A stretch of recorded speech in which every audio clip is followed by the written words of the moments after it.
October 14th, 1944. 28,000 feet above Leyte Gulf, Philippines. The morning sun carved through scattered clouds like molten copper, casting long shadows across the azure waters of the Philippine Sea. At this altitude, the air was thin enough to make every breath deliberate, every heartbeat audible through the leather flight helmet. Captain Hiroshi Tanaka adjusted his grip on the control stick of his Mitsubishi A6 M50, the familiar weight of 847 combat hours settling into his shoulders like an old coat.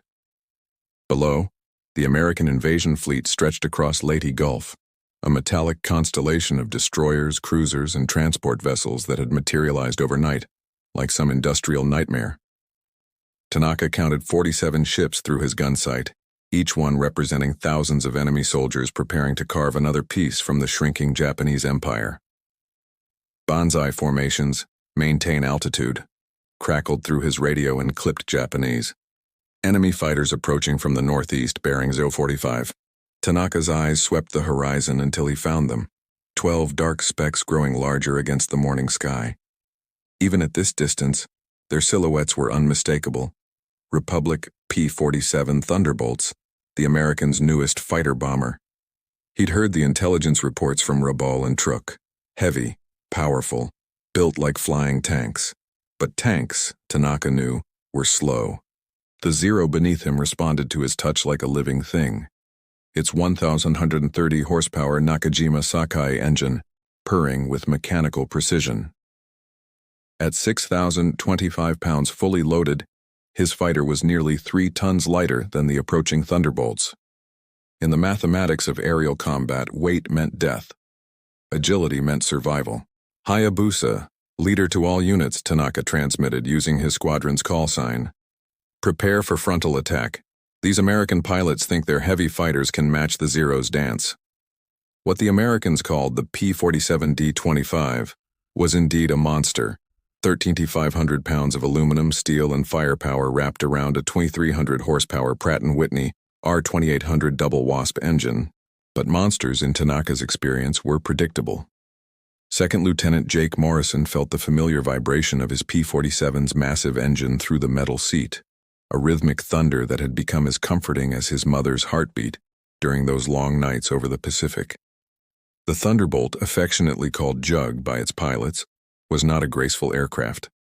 At 36 feet long with a 40-foot wingspan, it possessed all the aerodynamic elegance of a flying refrigerator. But refrigerators, Morrison had learned, didn't carry 8 Browning M2 50 caliber machine guns. Bandits, 12 o'clock high, came the voice of Major Tom Razor Rodriguez through the radio static. Count 8 zeros in loose formation. They're coming down fast. Morrison's gloved hand instinctively moved to the gunsight switch, activating the K-14 gyroscopic gunsight that would calculate lead angles automatically. Each of his 8 machine guns carried 425 rounds of 50 caliber ammunition, 3,400 rounds total, enough firepower to saw a small building in half. The ammunition alone weighed 840 pounds, more than some entire enemy fighters. Through his bulletproof windscreen, Morrison watched the Japanese fighters begin their attack run. Classic Zero tactics, high-speed diving attack, then climb away using superior maneuverability. He'd seen it a dozen times over the Marshalls and Carolines. The Japanese pilots were good, some of the best in the world, but they were fighting yesterday's war with yesterday's tactics. Remember, boys, Rodriguez's voice crackled again. These Zeros are fast and nimble, but they're made of rice paper and prayers. One good burst and they come apart like confetti. Morrison checked his airspeed, 380 miles per hour and climbing. The P-47's massive engine was just hitting its stride at this altitude, where the turbo supercharger gave it a decisive advantage. At 28,000 feet, his Thunderbolt could outrun, outclimb, and outdive anything the Japanese had in their inventory. But speed and power meant nothing if you couldn't hit your target. Admiral William Bull Halsey lowered his binoculars and turned to his operations officer, Commander James Patterson. The distant specks of aircraft were barely visible from the carrier's bridge, but the radio chatter told the story clearly enough. "How many of our boys are up there, Patterson?" 12 P-47s from the 348th Fighter Group, sir. They launched from Tacloban airstrip 40 minutes ago. Patterson consulted his clipboard. Intelligence estimates 8 to 10 Japanese fighters, probably from the 201st Air Group based on Luzon. Halsey nodded grimly. The 201st was no joke. Veteran pilots with an average of 600 combat hours each. These weren't the green recruits the Navy had been facing over the Marianas. These were the survivors, the ACES who had learned their trade over China and perfected it during the early months of the Pacific War. "Sir," interrupted Lieutenant Bobby Chen, the ship's communications officer, "we're picking up Japanese radio traffic. Sounds like they're coordinating an attack on our fighters." Through the bridge windows, Halsey could see the organized chaos of the invasion fleet. 47 ships carrying 174,000 American soldiers, 200,000 tons of supplies, and enough ammunition to level a small country. The entire operation, codenamed King II, had cost $2.3 billion in 1944 dollars, equivalent to roughly $35 billion today. Everything depended on maintaining air superiority over the landing zones. "Those P-47 boys better know what they're doing," Halsey muttered, raising his binoculars again. The first pass happened exactly as Tanaka had planned it. His zero dove from the sun, airspeed building past 400 miles per hour as gravity and engine power combined into pure kinetic energy. The American formation held steady. Too steady, Tanaka thought. Either supreme confidence or fatal inexperience. At 800 meters, he opened fire. The Zero's armament was precise and deadly. 2 20mm Type 99 cannons in the wings, each firing 60 rounds per minute of high-explosive shells, plus 2 7.7mm machine guns, synchronized to fire through the propeller arc. The tracers reached out like angry hornets, stitching a line of destruction toward the lead P-47, but the American pilot was ready. The Thunderbolt rolled left with surprising agility for such a heavy aircraft, the 20mm shells passing harmlessly through empty air. Tanaka pulled back on the stick, using his fighter's superior climb rate to gain altitude for another attack. Behind him, 7 more Zeros followed in perfect formation, each pilot executing the same diving attack that had dominated Pacific skies for 3 years. Hayabusa. 2. Good shooting, Tanaka transmitted as his wingman's tracers found their mark on a P-47's wing. Continue the attack. But something was wrong. The damaged Thunderbolt didn't fall apart as expected. Instead, it maintained formation, trailing a thin stream of coolant but still flying. Tanaka had seen Zeros disintegrate from far less damage. A single .50 caliber round through the engine was usually enough to bring down the lightweight Japanese fighter. "Hayabusa, leader," came an urgent transmission from Lieutenant Kenji Yamamoto. "The Americans are not breaking formation. They're turning to engage." Tanaka looked down and felt his blood chill. Instead of diving away or scattering as expected, the P-47 formation was climbing directly toward them, accepting a head-on engagement that should have been suicide for the heavier American fighters.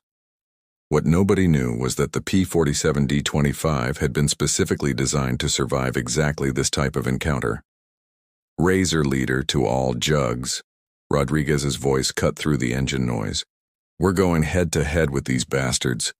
Remember your training. The Zero can turn, but it can't take a punch." Morrison felt his heart rate spike as the Japanese fighters grew larger in his windscreen. This was the moment every P-47 pilot had trained for, but hoped never to face. A frontal attack against the most maneuverable fighter in the Pacific theater. The mathematics were simple and terrifying. Closing speed nearly 800 miles per hour. Time to target, 12 seconds and counting. Margin for error, 0. But Morrison had advantages that the Japanese pilots couldn't see. His P-47's cockpit was surrounded by armor plating, steel plates ranging from 9.5 mm to 38 mm thick, designed to stop everything up to 20 mm cannon shells. The engine was protected by additional armor, and the fuel tanks were self-sealing, filled with carbon dioxide to prevent explosions. The entire aircraft had been built around a simple philosophy: bring the pilot home alive.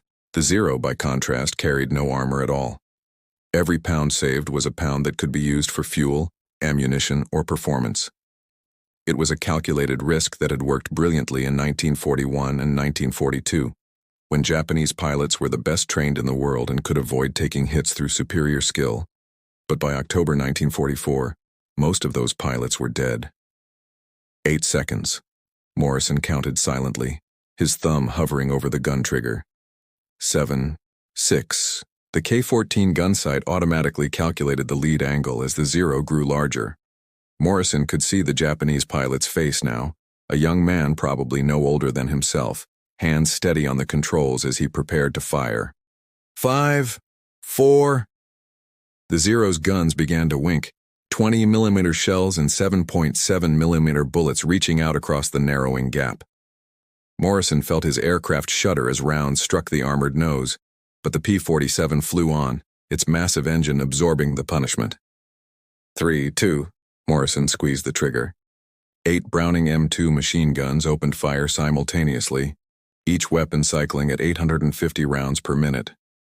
The combined rate of fire was 6,800 rounds per minute, 113 rounds per second of 50 caliber destruction.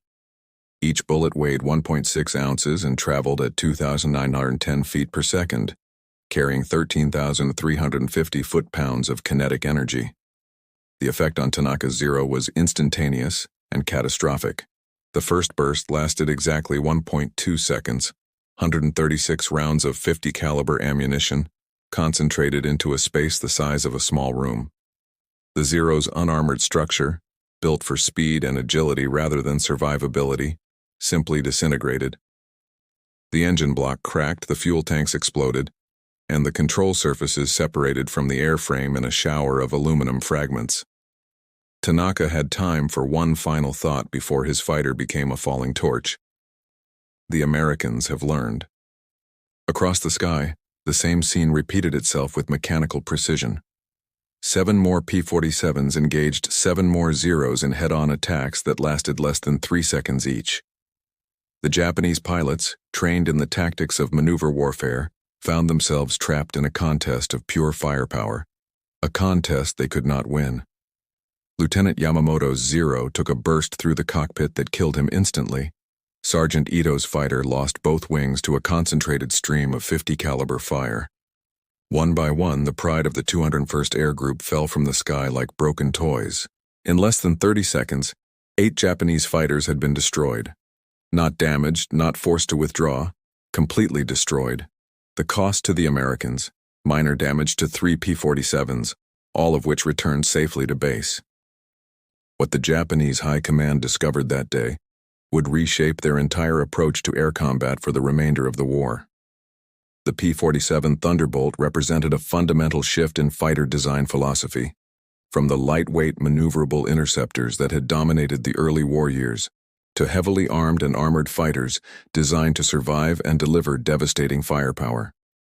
The statistics told the story with brutal clarity. Before October 1944, Japanese Zero fighters maintained a 3.1 kill ratio against American fighters in head-on engagements, relying on superior maneuverability and pilot training. After October 1944, P-47 Thunderbolts achieved a 12-1 kill ratio against Japanese fighters in similar engagements, with 89% of encounters ending in complete destruction of the Japanese aircraft within the first 30 seconds. The cost differential was equally stark. Each Zero cost approximately $50,000 to produce in 1944 dollars, $760,000 today, plus 18 months to train a replacement pilot. Each P-47 cost $83,000, $1,026 million today, but could absorb damage that would destroy 3 Zeros and still return to base. The psychological impact on surviving Japanese pilots was immediate and profound. Captain Saburo Sakai, Japan's leading ace with 64 confirmed kills, wrote in his diary after encountering P-47s over Iwo Jima, "The Americans have built a fighter that cannot be killed. Our tactics perfected over years of combat are now obsolete. We must learn to fight a new kind of war, or we will all die in the old one." The dominance of the P-47 over the Zero represented more than just a tactical victory. It marked the moment when American industrial capacity finally translated into battlefield superiority. The United States was producing 2,100 P-47s per month by late 1944, while Japan's entire aircraft production had fallen to fewer than 1,000 fighters per month of all types. Moreover, American pilot training had evolved to match their new equipment. Where Japanese pilots still trained for individual aerial combat and complex aerobatic maneuvers, American pilots learned to fight as coordinated teams, using their aircraft's strengths while minimizing exposure to enemy advantages. The .850 caliber machine guns that had seemed like overkill to pre-war designers proved to be exactly what was needed against an enemy that had built their entire air force around avoiding damage rather than absorbing it. In the unforgiving mathematics of aerial combat, there was no substitute for overwhelming firepower, delivered with precision and reliability. As Morrison guided his P-47 back toward Tacloban airstrip, he could see the smoke trails of 8 Japanese fighters scattered across the ocean below. His hands were steady on the controls, but his mind was racing with the implications of what had just happened. The engagement had lasted less than 5 minutes from first contact to final victory. 8 experienced Japanese pilots, men who had probably been flying combat missions since Pearl Harbor, had been eliminated in a single encounter. The mathematics were simple. At this rate of attrition, the Japanese Air Force would cease to exist within 6 months. Razor leader to Tacloban Tower, Rodriguez's voice crackled through the radio. 12 jugs returning to base. Mission accomplished. 8 confirmed kills, no losses. Oh? Morrison looked at his fuel gauge and ammunition counter. He had used less than 200 rounds per gun, barely 5% of his total ammunition load.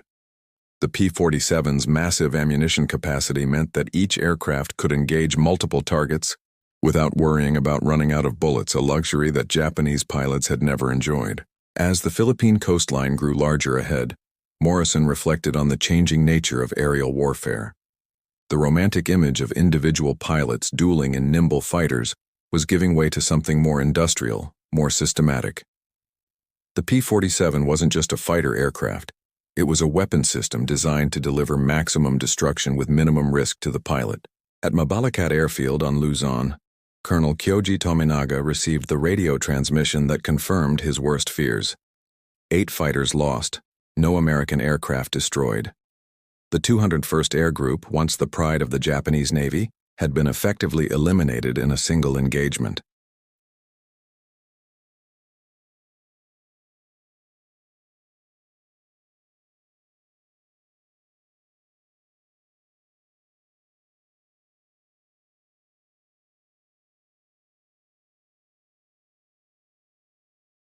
"Sir," interrupted Lieutenant Nakamura, the group's intelligence officer, "we've received reports from other units, similar encounters over Mindoro and Negros.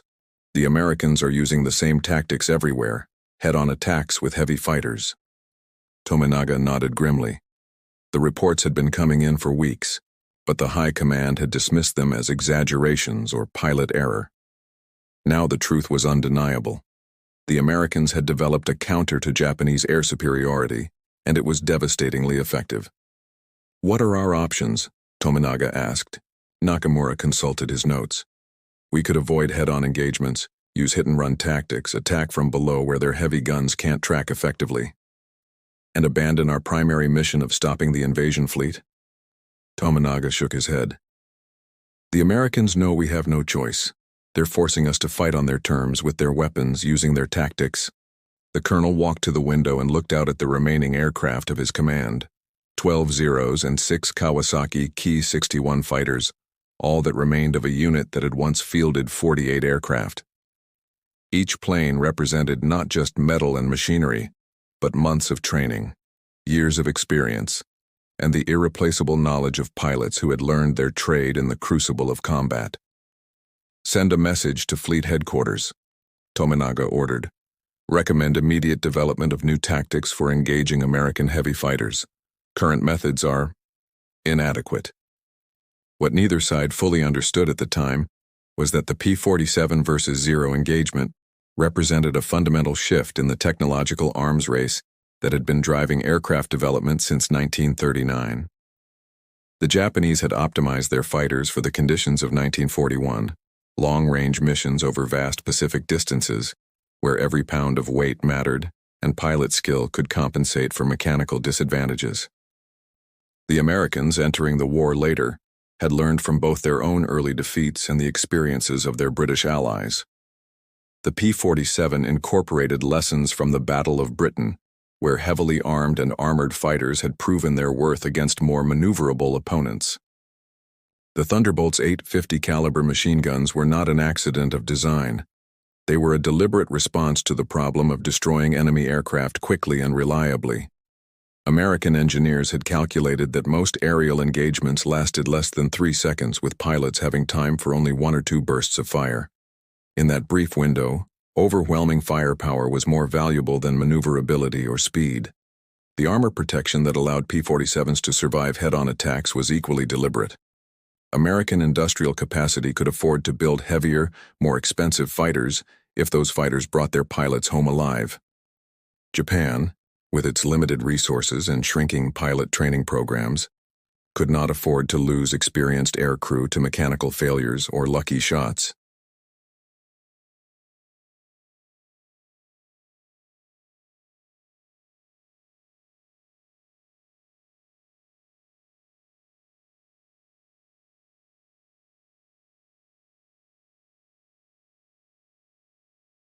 The Japanese pilot training program, once the most rigorous in the world, had been steadily degraded by the demands of war. Where pre-war pilots had received 700 hours of flight training before their first combat mission, new pilots in 1944 were being sent into action with as little as 100 hours of total flight time. The complex aerobatic maneuvers that made the Zero so deadly in the hands of an expert were beyond the capabilities of these hastily trained replacements.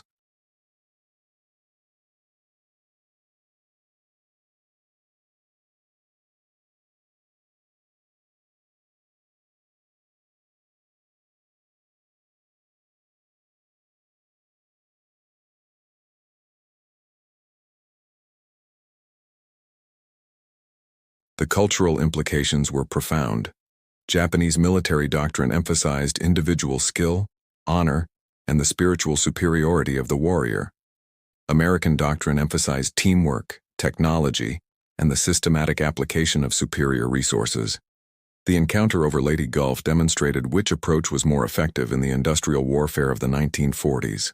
The destruction of the 201st Air Group marked the beginning of the end for Japanese air power in the Philippines. Within 2 weeks, similar encounters had eliminated most of the remaining experienced Japanese pilots in the theater. By November 1944, the Japanese were forced to resort to kamikaze attacks, not out of fanatical devotion, but out of tactical necessity. If inexperienced pilots could not survive conventional air combat against American fighters, their only option was to use their aircraft as guided missiles, trading their lives for the chance to damage American ships. The kamikaze program, often portrayed as a manifestation of Japanese warrior culture, was actually a desperate response to technological and tactical obsolescence. The Americans, meanwhile, continued to refine their tactics and equipment. The P-47D-25 was followed by even more heavily armed variants, including models equipped with rockets and bombs for ground attack missions. The basic formula, heavy armor, overwhelming firepower, and systematic tactics, proved adaptable to a wide range of combat situations.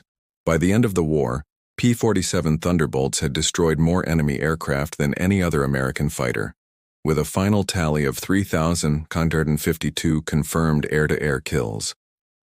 The aircraft that Japanese pilots had initially dismissed as too heavy to fight had become the most successful fighter in the Pacific theater. The encounter between Japanese Zeros and American P-47s over Leyte Gulf offers timeless lessons about the nature of technological competition and military adaptation. Superior equipment alone is not enough. It must be combined with appropriate tactics, adequate training, and the industrial capacity to sustain operations over time. The Japanese had built an excellent fighter for the war they expected to fight, but they failed to adapt when the nature of aerial combat changed. The Americans, learning from early defeats, developed equipment and tactics specifically designed to counter Japanese advantages while exploiting their own strengths. Perhaps most importantly, the engagement demonstrated the importance of systematic thinking over individual heroism. The P-47 pilots who destroyed the Toho 1st Air Group were not necessarily more skilled than their Japanese opponents. They were better equipped, better trained, and fighting as part of a coordinated system designed to maximize their chances of survival and success. In the end, wars are won not by the bravest warriors or the most elegant weapons, but by the side that best adapts to changing circumstances and applies its resources most effectively. The 850 caliber machine guns that tore apart Japanese fighters over Leyte Gulf were not just weapons. They were symbols of a new kind of warfare, where industrial capacity and systematic thinking had replaced individual skill and traditional honor as the keys to victory. The sky belongs not to the most graceful dancer, but to the one who strikes hardest and survives longest.